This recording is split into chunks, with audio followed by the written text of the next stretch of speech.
উদ্ধার করা হয়। অভিযোগ দায়ের করা হয় তার স্বামীর বিরুদ্ধে। ধৃতকে দুর্গাপুর মহকুমা আদালতে পেশ করা হলে 4 দিনের পুলিশি হেফাজতের নির্দেশ দেওয়া হয়।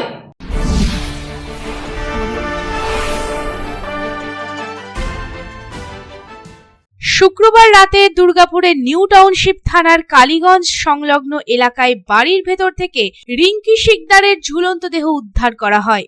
স্বামীর বিরুদ্ধে খুনের অভিযোগ দায়ের করে মৃতের মহিলার বাপের বাড়ির লোকজন। সেই অভিযোগের ভিত্তিতে শনিবার দুপুরে রণবীর শিকদারকে গ্রেফতার করে নিউ টাউনশিপ থানার পুলিশ। রবিবার ধৃতকে পুলিশি হেফাজত চেয়ে দুর্গাপুর মহকুমা আদালতে পেশ করা হয়। ধৃতকে 4 দিনের পুলিশি হেফাজতের নির্দেশ দেন দুর্গাপুর মহকুমা আদালতের বিচারক। ধৃতকে পুলিশি হেফাজতে নিয়ে এই ঘটনার পূর্ণাঙ্গ তদন্ত করতে চাইছে নিউ টাউনশিপ থানার পুলিশ। পুলিশ ও স্থানীয় সূত্রে জানা গিয়েছে, স্বামী স্ত্রীর মধ্যে মাঝে মাঝে অশান্তি হতো। শুক্রবার দম্পতির ছেলের জন্মদিন পালন করা হয়। এরপর ফের স্বামী স্ত্রীর মধ্যে অশান্তি হয়। পরে ঘরের ভিতর থেকে রিম্পির ঝুলন্ত দেহ উদ্ধার করা হয়। রিম্পির বাপের বাড়ির অভিযোগ, তাকে খুন করে ঝুলিয়ে দেওয়া হয়েছে। রিম্পির বাবা আশিস দেব জানান, তাদের বাড়ি বুদবুদে। শুক্রবার তারও জন্মদিন ছিল। তিনি মেয়ের বাড়িতে এসেছিলেন। সেখানে নাতি ও তার একসঙ্গে জন্মদিন পালন করা হয়।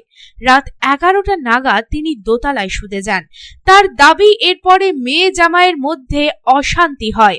রাত 1:15 নাগাদ রিম্পি মারা গিয়েছেন।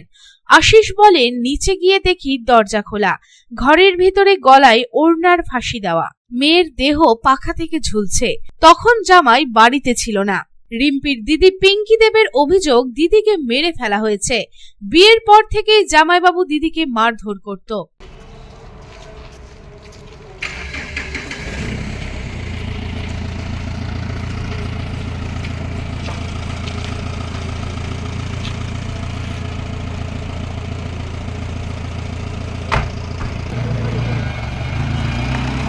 দুর্গাপুর থেকে সাধন রুচের রিপোর্ট, পাবলিক টাইমস।